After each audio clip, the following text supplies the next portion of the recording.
অন্যান্য নবীদের মতন আল্লাহ তাআলার প্রিয় আরেকজন নবী ছিলেন আইয়ুব নবী, যে কিনা শয়তানের ধোঁকার পরীক্ষার ভিতরে সব কিছু হারিয়েও আল্লাহকে ভুলেনি। শয়তান দেখল কিছুতেই আইয়ুব নবীকে আল্লাহর রাস্তা থেকে সরাইতে পারতেছে না। তখন আল্লাহ তাআলাকে এসে নিজেই বললেন, হে রাব্বুল আলামিন, আপনি কি জানেন আইয়ুব কেন আপনাকে ভালোবাসে? তখন আল্লাহ তাআলা বললেন, কেন? বলল, আপনি তাকে ধনে সম্পদে পরিপূর্ণ করেছেন, এই জন্য।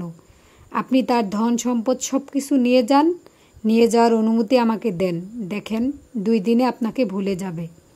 তখন আল্লাহ তাআলা বলল, ঠিক আছে, আমি অনুমতি দিলাম, তুমি তাকে নিঃস্ব করে দাও। এই কথা বলার সাথে সাথেই শয়তান জমিনে নেমে এসে একে একে আইয়ুব নবীর সব কিছু শেষ করে দেওয়ার পরেও আইয়ুব নবী আল্লাহর কাছে শুকরিয়া জানায় এবং সবাইকে বিচলিত হওয়ার কারণ না বলে। একে একে সব কিছু হারিয়ে একদম নিঃস্ব, বাড়িটা ছাড়া আর কোনো সম্পদ আইয়ুব নবীর নেই।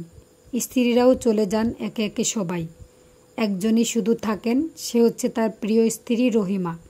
রহিমাকে চলে যাওয়ার অনুরোধ করলেও সে যায় না।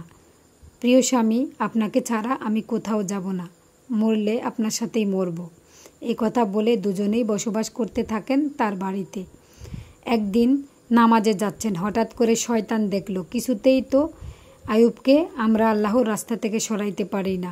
তখন উপর থেকে বৃষ্টির মতো কিছু পানি দিলেন। সেই পানি গায়ে পড়া থেকেই আইয়ুব নবীর সারা গায়ে ফোস্কা পড়ে যায়। তৎক্ষণিক প্রচণ্ড রোগে ভুগছিলেন, তাও আল্লাহ তাআলার সেজদা ভুলেননি। আল্লাহ তাআলার ভালোবাসা এক টুকরাও কমেনি। ইতিমধ্যে সব কিছুই ফুরিয়ে গেছে, দুর্গন্ধ ছড়ায় গেছে। সারা এলাকাবাসীরা এসে তখন আইয়ুবকে গ্রাম থেকে তাড়িয়ে দিলেন এবং বিবি রহিমা তখন আইয়ুবকে নিয়ে গহীন জঙ্গলের দিকে চলে গেলেন।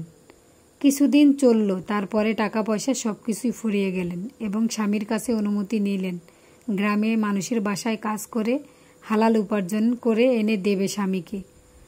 কোনো অনেত অবস্থায় কোনো কিছু না ভেবেই তখন তাকে অনুমতি দিয়ে দিলেন।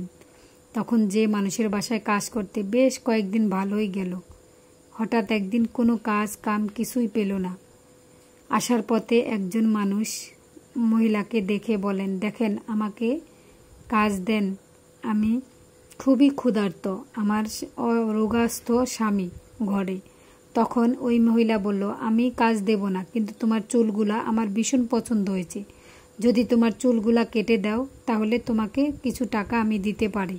তখন রহিমা বলল, দেখেন, আমার স্বামী একজন কুষ্ঠরোগী, রোগাস্থ, সে কখনোই হাঁটাচলা করতে পারে না, এই চুলগুলি দিয়ে চুল ধরে ওঠে এবং শোয়, এটা যদি আমি আপনাকে দেই তাহলে আমার স্বামী কী নিয়ে আমাকে ওঠা বসা করবে? তখন সে বলল, আমি এত কিছু জানি না, তাহলে অর্ধেকগুলা হলেও দিয়ে যাও। তখন অর্ধেক চুল কেটে কিছু টাকা এনে ফলমূল ওষুধ নিয়ে আসেন এবং শয়তান ওই প্রচালনা নিয়েই চলে আসে আইয়ুব নবীর কাছে। এসে রহিমার নামে কুমন্ত্রণা দেয়। সেটা বিশ্বাস করে আল্লাহর কাছে কসম কাটে যে রহিমাকে বেত্রাঘাত করবে 100টি এবং তাকে কখনোই ক্ষমা করবে না।